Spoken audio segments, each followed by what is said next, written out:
Okay. All right, so let's get started. Good afternoon, everyone, and welcome to today's webinar, which is part of CDRPC's Local Government Workshop webinar series. Today's webinar is on the State Environmental Quality Review, or SEQRA. I will be today's moderator. My name is Haley Balkanoff, and I'm from the Capital District Regional Planning Commission. For those of you who do not know us, CDRPC is a regional planning and resource center that serves Albany, Rensselaer, Saratoga, and Schenectady counties. We foster intergovernmental cooperation, communicating, collaborating, and facilitating regional initiatives. We work with partners to help them address regional problems. We established this webinar series to help planners sharpen their skills and as a vehicle for Planning Board and Zoning Board of Appeals members to obtain credit hours. Planning Board and Zoning Board of Appeal members are required by state statute to obtain 4 hours of training a year. Town, village, and city Zoning Board of Appeals and Planning Board members, as well as County Planning Board members, must receive training. Municipalities have a wide latitude in defining what training is acceptable for credit. After each webinar in the series, each attendee that is registered with an email address will receive an email confirming attendance. This email may be submitted to your municipalities for consideration of credit. In addition, for practicing AICP certified planners, this session has been approved for 1 hour of CM credit. Thank you to our presenting sponsor, Hudson Ross, whose generous support allow us to offer these trainings free of charge. All right, so a few housekeeping notes. Our attendees join with video and audio off for security purposes. This does not mean you are unable to ask questions, however, so please do so using the Q&A feature or ask question button at the bottom of your screen. All questions will be addressed at the end of the presentation. Additionally, these presentations will be archived as a PDF and we will be recording them. The links to these materials will be on CDRPC's website. All right, so this session will provide an overview of the intent and application of SEQRA, covering both substance and procedure. We will discuss classifying the action, lead agency determination, negative and positive declarations, EAFs and EISs, significant adverse environmental impacts, and mitigation, public hearings, and preparation of environmental findings. The session will also review recent SEQRA updates and best practices for municipal boards. Today's presentation is being presented by AKRF, Inc., and we're pleased to welcome our talented speakers. Werner is a Senior Technical Director with AKRF's Municipal Planning and Transportation Land Development Group with 18 years of experience in municipal planning and the preparation of various planning and environmental review documentation, including environmental assessments and environmental impact statements. In addition to working for private clients on development projects throughout New York State, including New York City, Aaron serves as a consulting planner to several municipal boards throughout the Hudson Valley. Also presenting is Jason Mencher, who is a planner with AKRF's Municipal Planning and Transportation Land Development Group. He performs SEQRA analyses, drafts environmental impact statements, and engages in land use planning. He also advises planning boards in the Hudson Valley on development issues, comprehensive planning, and zoning analysis. Prior to joining AKRF, Mr. Mencher practiced real estate law as an attorney in New York City. So let's get started. I'll pass it over. Great. All right, I'm going to share my presentation here.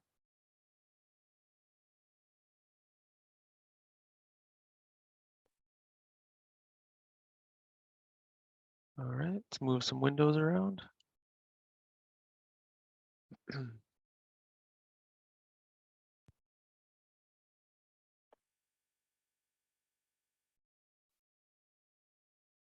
Great. Okay, well, thanks, Haley, for that introduction. Good afternoon, everybody. It's great to be here again for the spring webinar series and to continue to help support the great work that CDRPC is doing. So my name's Aaron Werner. I'm a planner with AKRF's Hudson Valley office. We're an environmental planning and engineering consulting firm with offices in New York City, the Hudson Valley, and the Capital District. We also have offices in Connecticut, New Jersey, Pennsylvania, and Maryland. I'm joined today by my colleague Jason Mencher, another planner from our Hudson Valley office. We're joining you today to provide an overview of New York State Environmental Quality Review Act, also known as SEQRA or SEQR. SEQRA if you want to pronounce the A, SEQR if you don't.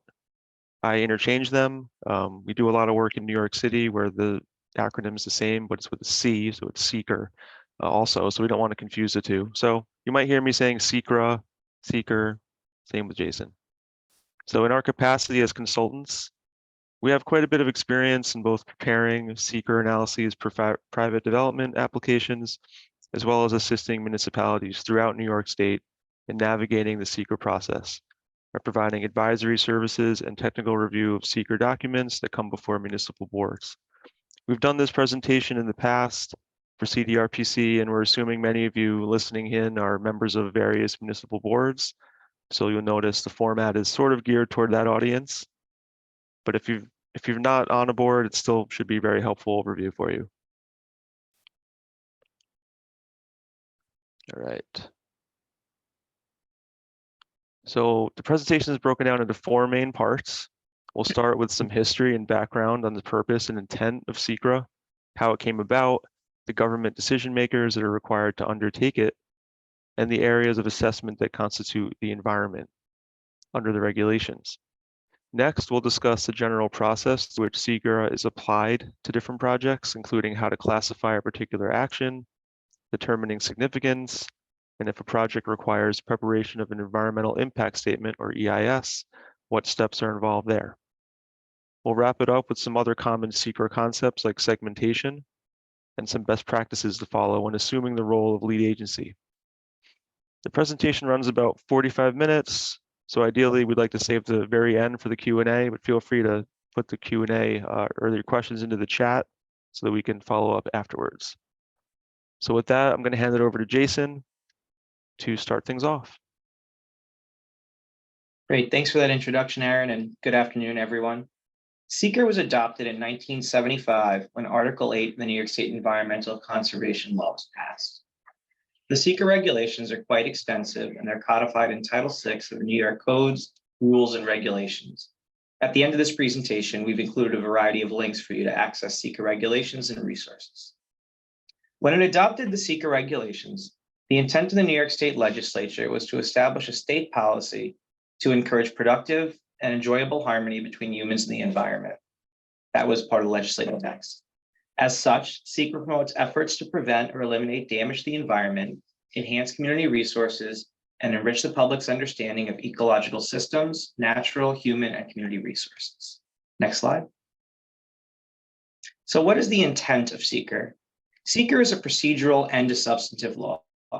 It establishes environmental review procedures, and then it mandates that agencies act on the substantive information produced by environmental review. It sets out a process to systematically consider environmental factors early on in the planning stages of actions that are directly undertaken, funded, or approved by local, regional, and state agencies. Through that process, and by incorporating environmental review early on, projects can be modified as needed in an effort to avoid adverse impacts on the environment.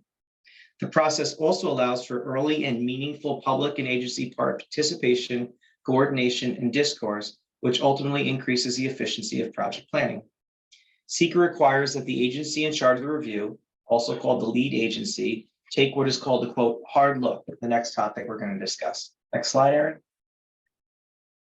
So what is a hard look? The hard look identifies relevant areas of environmental concern and establishes a reasoned elaboration, which is a clearly written detailing of key facts surrounding the lead agency's determination, establishing a clear record of the process, as well as the rationale for the determination. This ideally allows for anyone to understand how and why the agency reached its ultimate conclusion. The hard look requirement is based on a 1979 New York State court case, Holmes versus New York State Urban Development Court, or as I'll refer to it thereafter as UDC. In that case, a new and large sports stadium was proposed upstate to us and nearby to you all at Syracuse University. Before it issued its determination of significance, the UDC didn't require or review any traffic or parking mitigation plans or traffic studies, despite the anticipated impacts of constructing a large stadium in that area. The UDC simply based its determination on general assurances from the developer that if problems arose, the university and the city would adequately mitigate the problems by some unspecified action or series of actions. That's the key component here in this case. The general assurances provided no substantive support that constructing the stadium would not have a significant adverse impact on traffic and parking.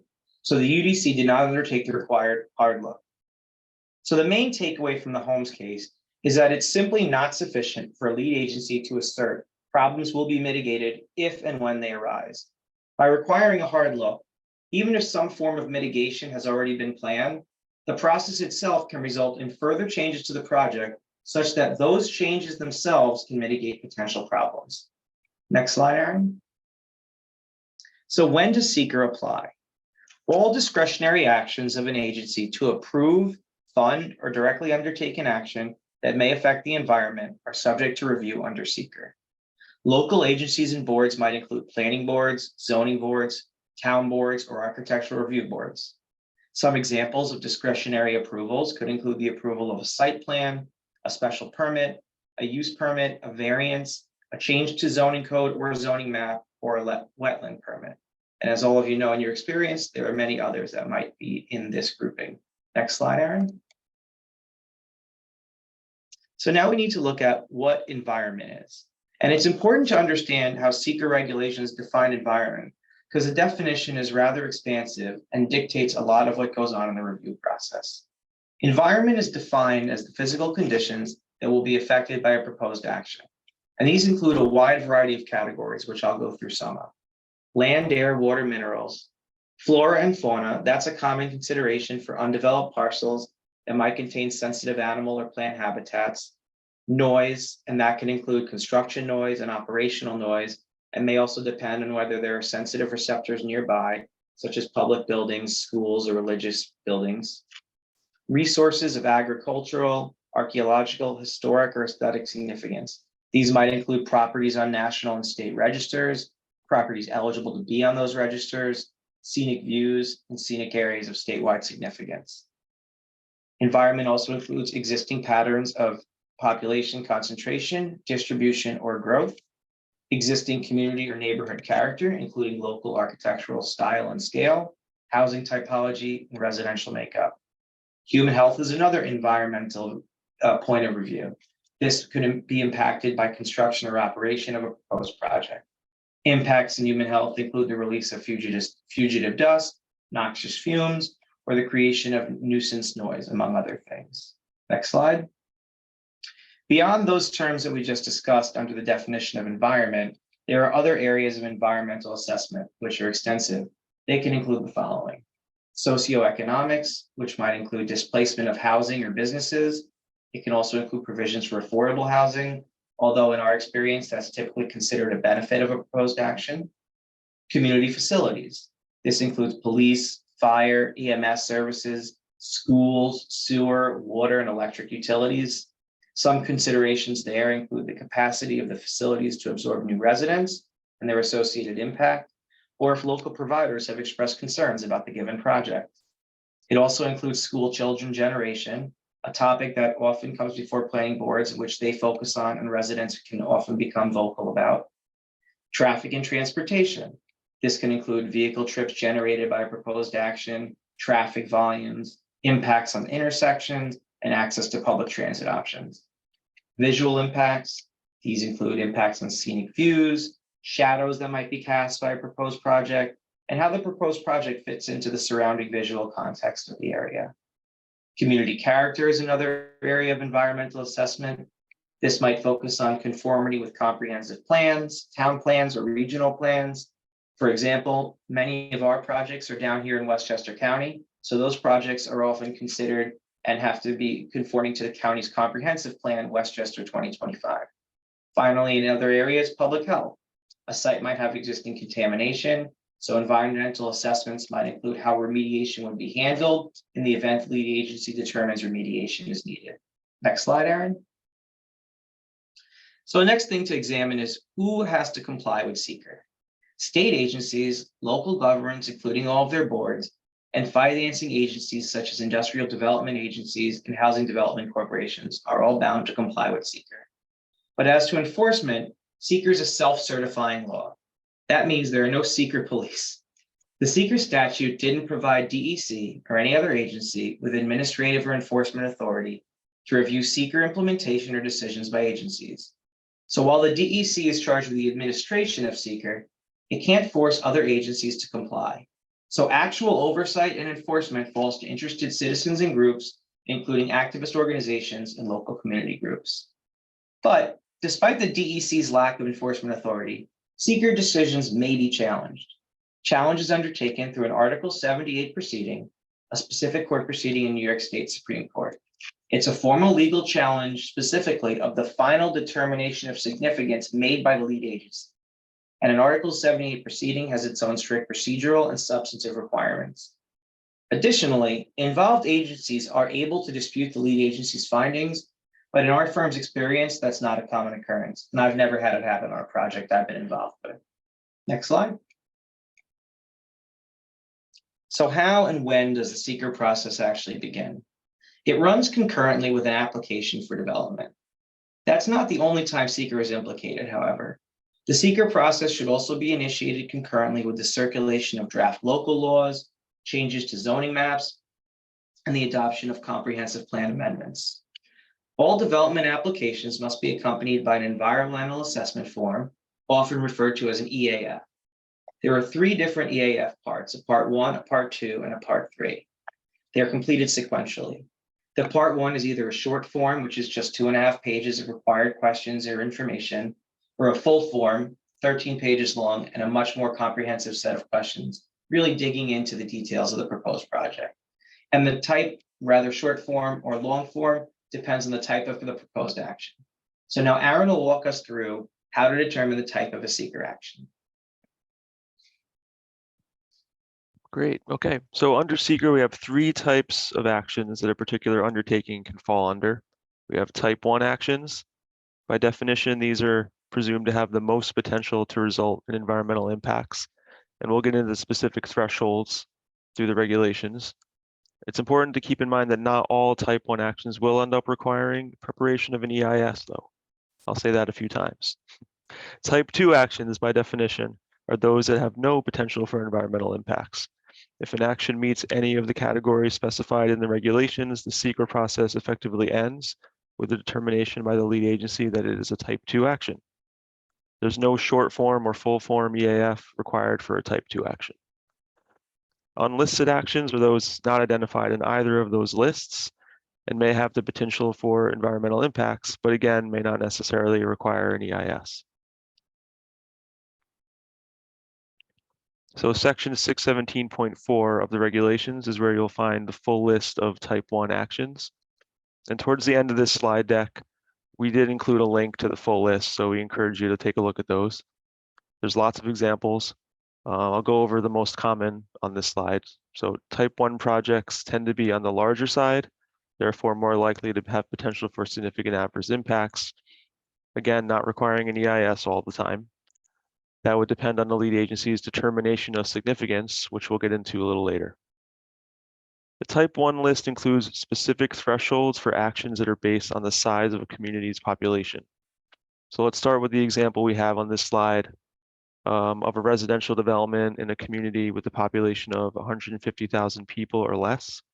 If you're working in a municipality of this size and the developer is proposing 200 units of housing, even if the project would be connected to the existing infrastructure, it would automatically be a type 1 action. This threshold used to be 250 units before SEQRA was amended in 2019.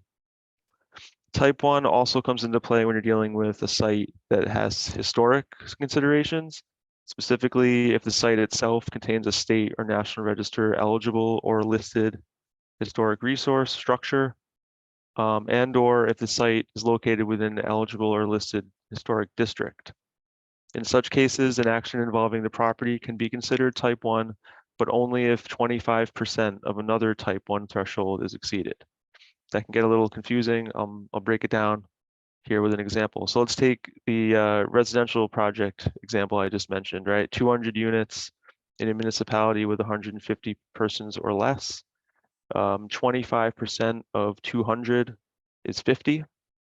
So if the municipality in question meets this population threshold, the site happens to be in an eligible or listed historic district, that would mean that 50 or more units being proposed, which would be 25% of 200, that would make it a type 1 action. The 25% threshold as it relates to historic resources is relatively new. It came about in 2019 when SEQRA was amended. And prior to that change, it was a little confusing because even if an applicant was proposing something that was maybe 2 units in a situation like this, it was automatically considered type 1, which seemed excessive. So I think that's why they made the change. Some other common examples of type 1 actions are a municipality's adoption of comprehensive plans, zoning changes affecting 25 acres or more, or the physical alteration of 10 or more acres for a non-residential project. So section 617.5 of SEQRA is where you'll find the full list of type 2 actions. These are actions essentially exempt from any consideration of impacts. In other words, the process effectively ends when you determine it to be type 2. Again, the list is pretty long in the regulations, so we have some common examples shown here, along with some recent additions to the list that were made recently by DEC. Those are the ones with the asterisks in front of them. Some common type 2s include rehabilitation of an apartment building with no change in density, which is replacement in kind, individual variances or lot line adjustments, new construction of 1, 2, or 3 family home on an approved lot, and new construction of a small commercial building with less than 4,000 square feet of floor area.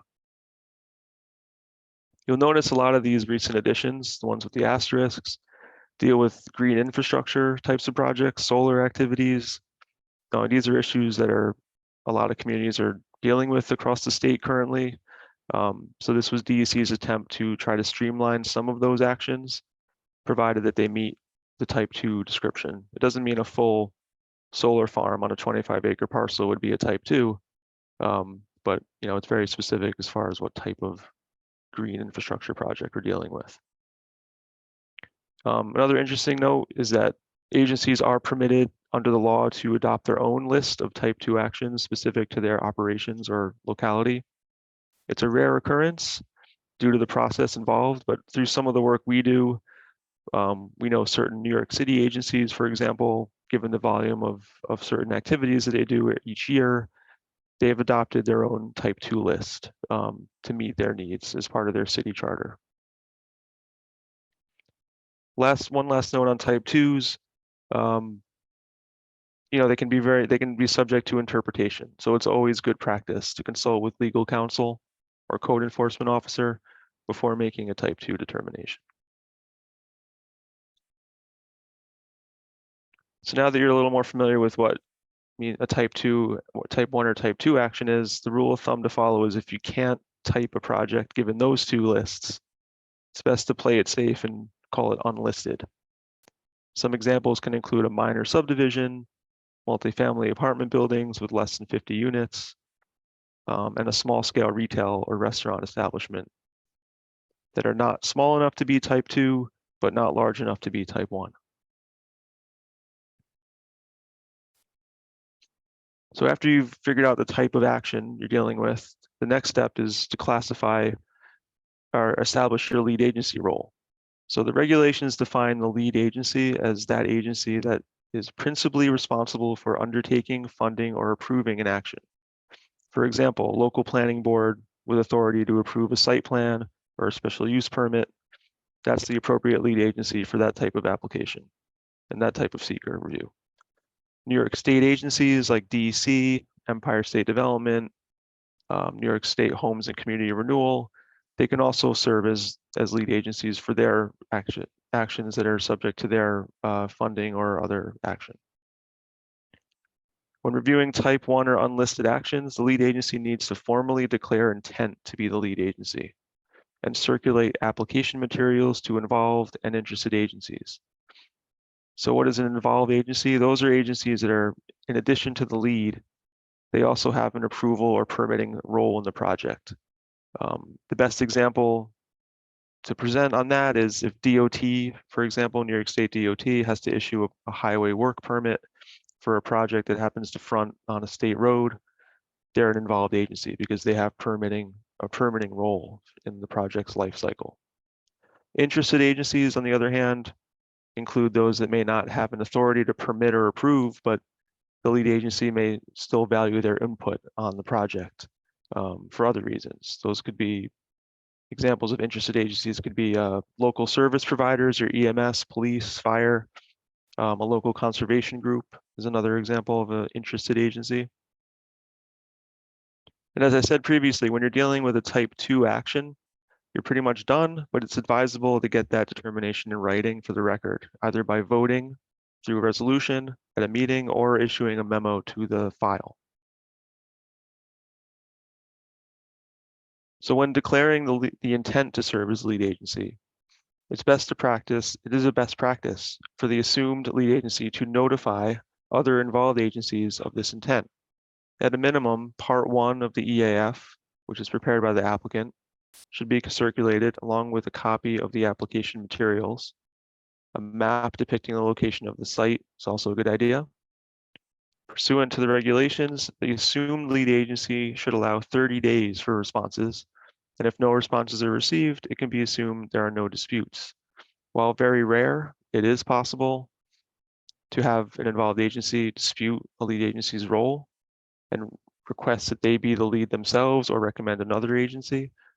It's rare, but in such cases, the DEC commissioner would have to get involved to help resolve that dispute. Many municipalities use a standard lead agency circulation form to solicit responses on their intent to be the lead. We recommend this type of format to our municipal clients. We have an example here on the right.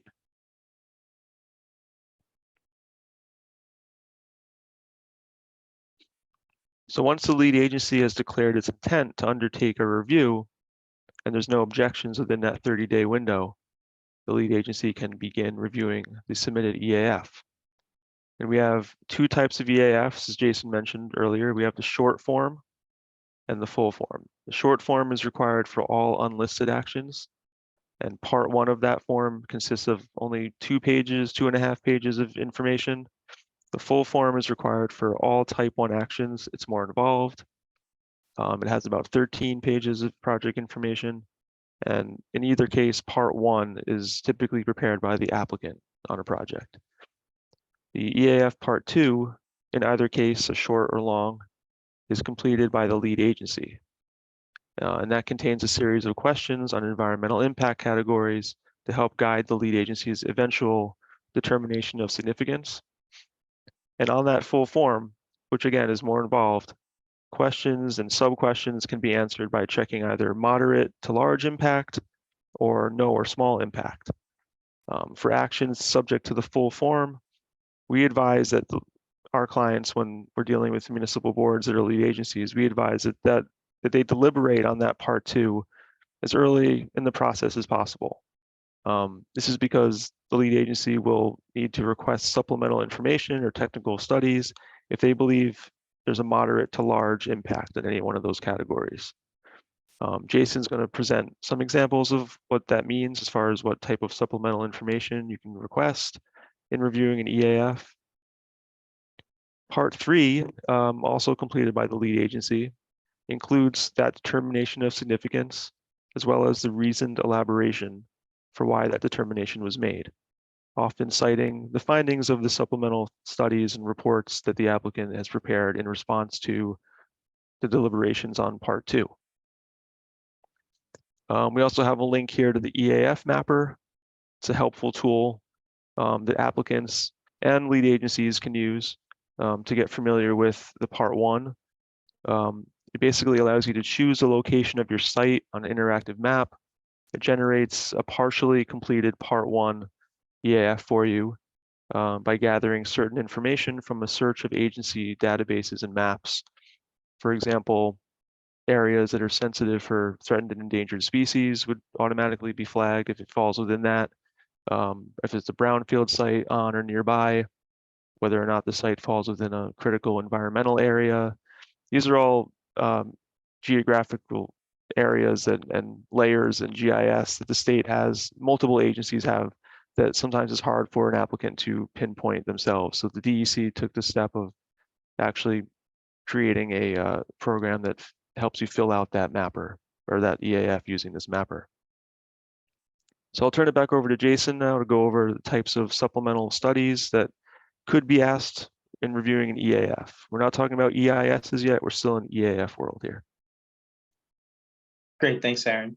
So even, as Aaron said, even if a lead agency is reviewing an EAF and kind of moving towards finding a determination as negative declaration, they can still ask an applicant for supplemental information. And we've most commonly seen that information asked for as an addendum to the EAF, where certain particular areas of environmental concern are looked at more closely. This is very commonly required for non-EIS projects. So supplemental information is often requested in response to local concerns. And the reason being, local concerns arise because local residents or authorities are much more familiar with the area, its conditions, its views, local norms, traffic patterns, and the like. Local concerns might include requests to examine site lighting, visual resources in the form of photo sims, traffic and parking volumes, and impacts to natural resources. Supplemental information is also requested in response to agency concerns. This might include concerns relating to traffic, which could come from the DOT or county or municipal highway department, natural resources such as threatened and endangered species, and that might be requested by the DEC, historic resources, which could be asked for by the State Historic Preservation Office or SHPO, since certain actions require submission to that office. So in the next few slides, we're going to look at examples of supplemental information requested on projects AKRF has worked on. Next slide. So there's two examples here. We'll start with the top one. So in the top example, there was a request for supplemental information in the form of a photo simulation to show the visual impact of a wind farm in Steuben County, New York. So the photo on the left shows the existing condition of residential and commercial structures with a tree-covered ridgeline behind them. Photo on the right simulates what the area would look like if 2 wind turbines were installed along the ridgeline. Now, it's noteworthy, determining visual impact focuses on public viewpoints. So that is views the public might experience from public spaces such as parks and roads. It does not focus on private views that one might experience from their own backyard. That bottom example up there, that's a visual simulation that was requested to show the impact of a solar project in Montgomery County. Photo on the left shows the existing condition in winter of a roadway and undeveloped field behind it. The photo on the right simulates what the area would look like from the public road if a solar farm were developed in the field. And simulations such as this provide the lead agency with a much clearer understanding how a proposed project might impact the visual landscape of the area. So when we're advising municipal boards, we suggest to them that when they're working their way through their determination, to consider asking for visual analyses such as this, because it can often clear up misconceptions or questions about a given project. Next slide. Great. So this is a visual sim, again, that was requested by the lead agency we were working with to show the potential visual impacts of a project that would redevelop an office campus with a mixed-use housing neighborhood. So on the left, we're looking from a public road. We can see the existing office campus building. And on the right, we see what it would look like if the office building was completely removed and replaced with a variety of residential housing typologies. This is a leaf-off condition, photo that might be taken somewhere between, October and April. And in this leaf-off condition, the lead agency can see how the views into the property from the public road would change if the project were approved as designed. Next slide, Aaron. Great. Can you play the simulation? Thank you. So in this example, a lead agency requested supplemental information in the form of a simulation of a complete streets redesign in New Rochelle. The project involved the reconfiguration of a road to improve interactions between vehicles and pedestrians. This simulation demonstrates the relationships between vehicles and pedestrians upon final design. It shows how the vehicles, public transit options, bicyclists, and pedestrians can share the road in a safer and more efficient manner. It shows various bicycle lanes, crosswalks, curb cuts, and pedestrian islands. Beyond examples like this, other supplementary information a lead agency might ask for could be a noise analysis. The project is close to residential receptors. Lead agency might also ask for a traffic impact study, looking at the generation of trips, meaning how many additional vehicles might be on the road, and the level of service at intersections, meaning how long vehicles might have to wait to get through that intersection. And this is all to say an applicant should have its professionals ready, willing, and able to present technical reports at the request of the lead agency, because it often helps the process and helps all parties involved understand what the proposed project would do to the area. So Aaron's now going to walk us through how a lead agency makes its determination of significance. Great. So let's assume that the lead agency has thoroughly reviewed an EAF, along with any supplemental studies or reports generated by the applicant. So the SEQRA regulations include a list of guidance criteria to assist the lead agency in determining significance of environmental impact. This slide does not show the full list. There's about 12 criteria in total. But if the lead agency is convinced that any of these criteria are applicable to the action being reviewed, it could be grounds for a positive declaration requiring an environmental impact statement. So let's walk through some of these. Substantial effects on water quality or substantial increases in traffic, noise, or air pollution above existing conditions.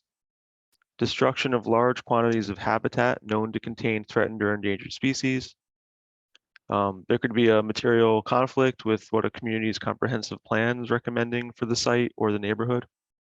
The project could present a contextual conflict with an on-site or nearby historic or aesthetic resource. Maybe the height obscures a view of a visual resource, or the architectural style of a building is out of character with the historic building nearby or next door. The project is expected to generate a large increase in the number of people to a place for more than a few days. In other words, an influx of people that can be perceived as permanent rather than intermittent. And using the information gathered through the EAF process and this guidance on significance, the lead agency makes an informed decision on significance and can proceed down a couple of paths. One path is the negative declaration, where the lead agency determines that the action or project has no potential for significant adverse impacts, or they determine that through their deliberations on parts 2 and 3 of an EAF, that the applicant has modified the proposal in response to feedback or concerns from the lead agency and or the public enough to avoid, minimize, or mitigate potential impacts through their design. If a negative declaration is issued for a type 1 action, the DEC requires that the lead agency publish a notice of negative declaration on what's called their Environmental Notice Bulletin, or the ENB. ENB is a database of SEQRA actions published weekly and can be a useful place for the public to see what types of projects are happening in their region. If, however, one or more potential significant adverse impacts are identified, again, utilizing the guidance criteria shown earlier and in the regulations, a positive declaration can be issued, which requires the applicant to prepare a draft environmental impact statement, or a DEIS. Through the EIS process, those potential impacts are thoroughly evaluated and specific mitigation is developed. We have some additional slides on the DEIS process that Jason's going to walk us through later. Positive declarations can be issued for either type 1 or unlisted actions, and they also must be published in the ENB. So here we have a flow chart of what we've talked about so far as the process. Let's start with, if you go in the upper left, we'll start with just the type 2 action, right? You classify something as type 2, pretty much end the process, document it, vote on it, make sure you have the right citation from the list. Moving on to an unlisted action that requires preparation of the short EAF. You can coordinate with involved agencies. You're not required to. It's more appropriate and required to consult with interested and involved agencies when you have a type 1 action, but it's encouraged to still coordinate to the extent you can. You review the supplemental information that you might request of the applicant. You go through the process and you end up with your determination of significance. If you have a negative declaration, the process ends. If you have a positive declaration, you move on to an EIS and a finding statement. Similar for type 1. We'll start back at the top, follow the type 1 lines. You complete that long form EAF rather than the short form. You coordinate with your other agencies for comment. You go through the part 2 and 3. You determine your significance. Again, negative declaration, you're done. Positive declaration, you're moving on to an EIS. So Jason's going to walk us through the DEIS process now. Okay, so we discussed the issuance of a positive declaration. After that declaration is issued, the applicant's directed to prepare the environmental impact statement, the EIS. Very generally speaking, the EIS is a document that analyzes the full range of potentially significant adverse environmental impacts of a proposed action and how the impacts can be avoided or at least minimized. The intention is that the EIS is written in concise, plain language and with the aim that the general public can read and understand its contents. The EIS systematically considers a full range of potential environmental impacts, along with other aspects of project planning and design. It must identify and analyze significant adverse environmental impacts, evaluate alternatives to avoid one or more of those impacts, and discuss mitigation measures that can minimize identified impacts. Through this process, all involved agencies are supposed to participate in the development of a single environmental record and rely on that record for all decision-making. The EIS, as we said, presents alternatives as well to the proposed project. Alternatives are supposed to meet the purpose and need of the applicant while reducing potentially significant adverse impacts. So by way of example, I recently worked on a project that proposed the redevelopment of an office campus into a neighborhood of attached townhomes. That's actually a common thing going on where we work right now in Westchester. There was historically a large growth of office campuses in the 80s and 90s. And as the need for that declined over the past 10 or 15 years, there's a lot of proposals to redevelop those buildings into residential or raise them and build a whole residential neighborhood.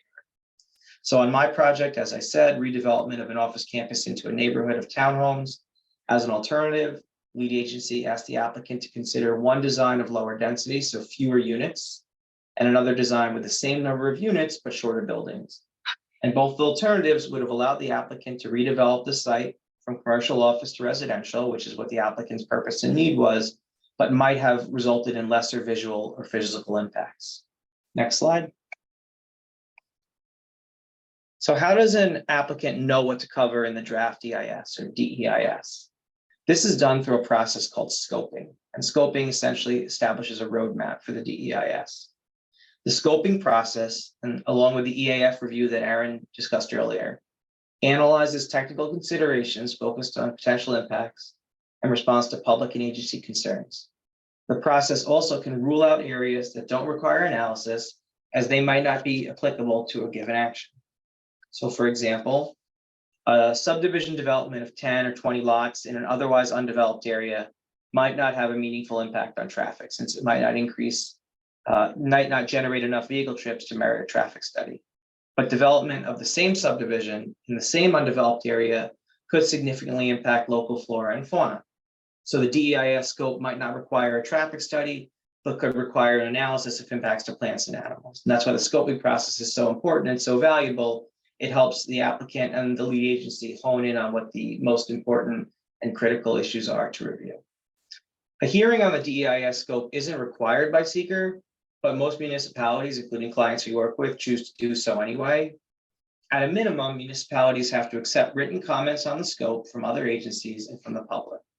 All those comments made by the public and the interested agencies should be considered when refining the scope.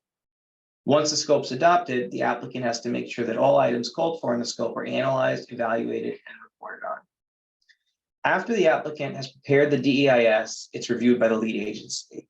The review focuses only on completeness with respect to the scope.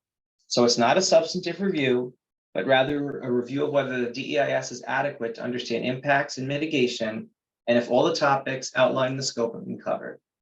And critically, in determining significant completeness, the lead agency does not need to agree with the conclusions of the DEIS. Substantive commentary and review on that comes later on in the process. Next slide. The DEIS is then circulated to interested and involved agencies. It must also be posted publicly, often on a town's website or the website of the lead agency. Since February of 2006, New York State's required posting of SEQRA documents to publicly accessible websites. The DEIS must also be made available for in-person review, but the location for doing so depends on the preference of the lead agency. So it might be a town hall, offices of the planning board, a local library, and this requirement makes it accessible to those who either might not have internet access or simply might not be comfortable reading the document online, such as older members of a community. I'm on my local planning board in my municipality, and I often have residents reach out and ask for paper copies of things, which if I'm able to, I happily oblige to keep the public informed. Next slide. So collecting and submitting comments. Once the DEIS is accepted as complete for purposes of review, the lead agency then typically schedules a public hearing. Again, not a SEQRA regulation requirement, but a good idea and something we encourage people we work with to do. The public hearing requires posting of a notice in the ENB or the Environmental News Bulletin, posting on the project website if there is one, and in a local newspaper. The hearing is no sooner than 14 days before and no later than 60 days after publication of the notice. It's always a good practice for these hearings to communicate expectations to the attendees. They should be advised that concerns should focus on the content of the EIS, no personal attacks. They should recall and recount the scope requirements and that there are time limits for the speakers. So it's a good idea to have ground rules established, and a stenographer should also be on hand to record public comments. As to written comments in the DEIS, the lead agency sets a comment period. SEQRA requires that it's at least 10 days following the close of the hearing, but most often lead agencies set this to be 20 or 30 days in our experience. All the comments, those written and those made at the public hearing, will be responded to later on in the final EIS or FEIS. Aaron will walk us through that now.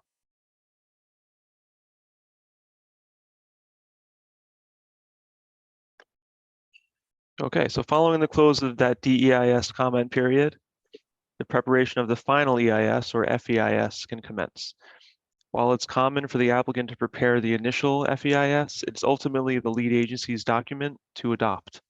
It's important to note that the FEIS must be in a voice of the lead agency. So for example, avoiding combative tones in responding to certain comments.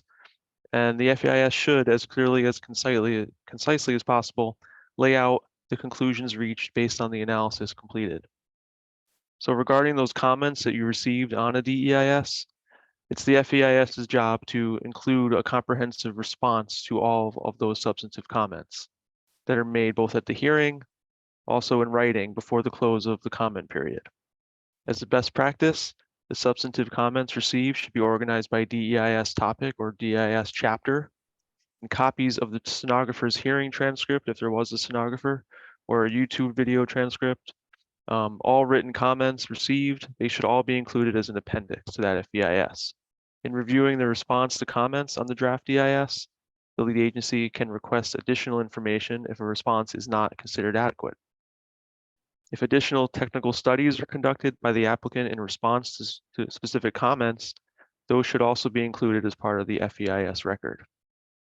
In response to comments or issues raised during the DEIS review process, the applicant may decide to modify or reduce the scope of a project to avoid, minimize, or mitigate potential impacts. For example, pulling proposed site disturbance away from a wetland area or a wetland buffer area. There's no requirement that a public hearing be held on an FEIS once it's deemed complete. And following its adoption, it is distributed to the same interested and involved agencies that received the DEIS. And a minimum 10-day waiting period is required prior to a lead agency issuing their findings. For actions subject to EIS process, the final step is the finding statement or environmental findings. In addition to the lead agency, all agencies identified as involved are also required to issue findings. Again, those are the agencies that also have a permitting or approving role in a project. The lead agency can either adopt negative or positive findings. If adopting negative findings, the lead agency is certifying that the action is not approvable after consideration of the FEIS, and the reason must be thoroughly documented in the finding statement. By adopting negative findings, the lead agency is certifying that the proposed action will not achieve a balance between the protection of the environment and the need to accommodate social and economic considerations. A positive finding statement is adopted if the lead agency determines that the action can be approved after considering the FEIS. Contrary to a negative finding statement, in this case, the lead agency is certifying that they've weighed and balanced the potential impacts and the measures that have been identified in the FEIS to minimize or mitigate those impacts to the maximum extent practicable are consistent with social, economic, and other considerations. So it's a little tricky when you talk about negative and positive findings. It's kind of the reverse of negative and positive declarations, right? So a negative declaration is good, whereas negative finding statement is not good. So just keep that in mind. After positive findings are adopted, SEQRA is completed, and any specific discretionary actions like a subdivision or a site plan review can then proceed.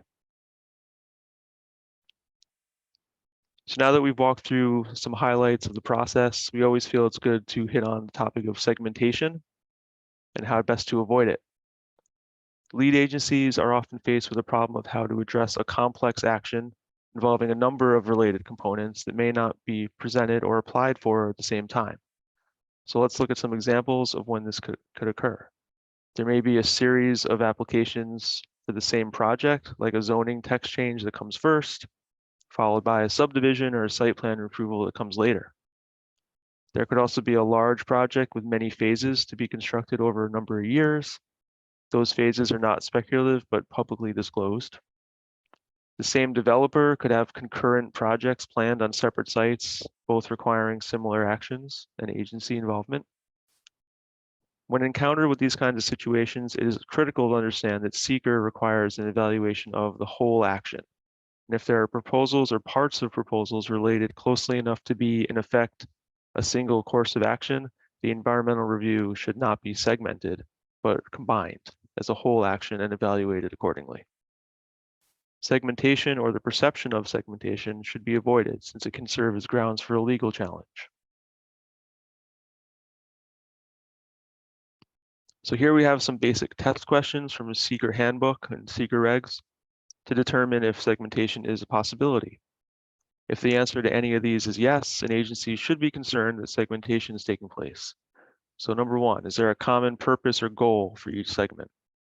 2, timing. Is there a common reason for each segment being completed at or about the same time?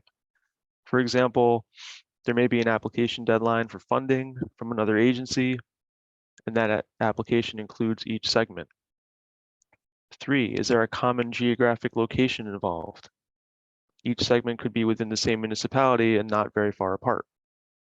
Number 4, do the activities separately share a common impact that may, if considered as one project, result in a potentially significant adverse impact, even if the impacts of the separate activities are not necessarily significant by themselves? A big issue that comes up in something like this is, cumulative traffic. That could be an example of this type of situation. Number 5, are the different segments under the same ownership? Number 6, are any phases considered functionally dependent on each other? In other words, one cannot really happen feasibly without the other? And last, number 7 is inducement, the issue of inducement. Does the approval of one part of the phase or one part or phase of a project commit the lead agency to then approve other phases? Again, if you're looking at a yes to any of these, you probably have a segmentation issue. There's some limited circumstances where segmenting reviews can be justified, or what's called permissible segmentation. When considered together, here are some circumstances that may warrant permissible segmentation for a phased project. The information on future phases is too speculative, meaning there are no designs to share, there's no tangible timetable for the later phase, or it's just merely an idea. The future phases may never occur, or future phases are functionally independent of the initial phase. One does not need to be built to support the other. If it can be shown that the segmented approach to the environmental review will be no less protective of the environment, it may be permissible. Again, best practice when segmentation is a possibility, consult with your legal counsel, keep good records, document in writing the reason for making your decision. All right, so in closing, we've summarized some best practices here to keep in mind when undertaking an environmental review under SEQRA. First, one of the easiest targets for an Article 78 challenge is a board's failure to comply with the regulations. So compliance is critical. What's the best way to ensure compliance? That would be document everything you can. If you're using professional consultants to assist with technical reviews, require them to issue comment memos for discussion at every meeting.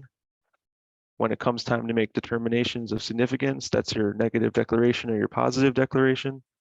The reasoning behind that decision should be documented in writing clearly, citing the guidance criteria directly from the regulations. Don't hesitate to express the balance between the benefits of a particular project against the potential impacts. As we went over earlier, this is one of the foundations of finding statement. And remember, SEQRA requires that hard look or reasoned elaboration, that all relevant areas of environmental concern were thoroughly analyzed upfront and have met the appropriate standards. Keeping the public informed throughout the process is also important. If a lead agency is deliberating on a long EAF with supplemental information or studies over the course of several meetings, sometimes over the course of even several years, we've seen that EAF is likely to evolve over time, should be posted each time it's updated so that the public can review it. Similarly, if an EIS is being done, municipal websites are also important, not only as a place to store the DEIS and FEIS, but to keep everyone informed of the process. When is the scoping hearing happening? When is the DEIS determined to be complete by the lead agency and available for public review? When is the DEIS hearing happening? And also when that comment period starts and ends. And lastly, be consistent, which good record keeping and can facilitate, obviously. Have a good understanding of the type 1 and type 2 lists, so there is consistency when classifying applications. And you can also develop standard forms to streamline some of the processes and make sure all required steps are being followed. This last slide is just a list of some helpful links. We have the SEQRA regulations themselves, the SEQRA cookbook, which uses flowcharts similar to one I showed in the slide presentation with guidance about how to approach each step in the process. The SEQRA handbook provides a lot more technical guidance. The workbooks are really great for helping out on doing a part 2 if you're on a planning board and you use your meeting to walk through a part 2 line by line. I highly recommend taking a look at the workbooks that are focused on EAF part 2s and how to interpret those questions and what kinds of information you can ask for. And then the DEC guidance, there's a couple of useful policies that the DEC has put out, one on visual impacts and another on noise. So with that, we're happy to answer any questions. Thanks for listening. Thank you, Aaron and Jason, for that informative presentation. We have we can squeeze in a few questions right at the end here. We have Okay. 2 in the chat. The first one is, can presenters provide any insight or guidance into the new requirement for disadvantaged community analysis in SEQRA that is in effect starting next month? We're still getting a handle on that. We haven't had it come up with too many of our projects yet. We know that it's an issue for certain types of public utility projects that might be happening in an area. We're still getting our hands around that one, but I think if you have a good attorney as part of your team, if you're on a planning board, if you have an attorney available, also reaching out to them for some guidance as this evolves is useful. But we haven't had to encounter it just yet on any applications we've dealt with, but I'm sure we will soon. And the last question is, why is the visual impact of a project on residential properties not a valid concern of the approving board? So the issue there is, it's the reason they specify publicly accessible vantage points. That could be, public roads, parks, scenic overlooks, etc. if they included a backyard of just private property, it would be really hard to get anything built. It's the short answer. Obviously, if a neighbor has concerns about what's happening next door, rather than a visual impact analysis is useful. They can show a rendering of the project, but also there could be other measures taken by the applicant through the process, through whether it's an EAF or if it's an EIS with mitigation. They can come up with and show methods for how they would screen the view from the neighbor, additional landscape screening, fencing, walls, etc. It's just, I think DEC realized that just, making it an issue of private property, can you see it from your front porch, and does that constitute significant adverse impact, would be pretty hard to get projects through the process. It would be a lot of bias involved, most likely too. Yeah, I'll just add to that. It is a valid concern of an approving board, but there's other ways they can also look at that, not just from the visual impact, but community character. Does this conform? So some of the other categories we talked about, the approving board can look at and see what the impact is of that project on a residential neighborhood, but not necessarily on the view from a private yard. So there's many ways to look at the project's impacts on the same area.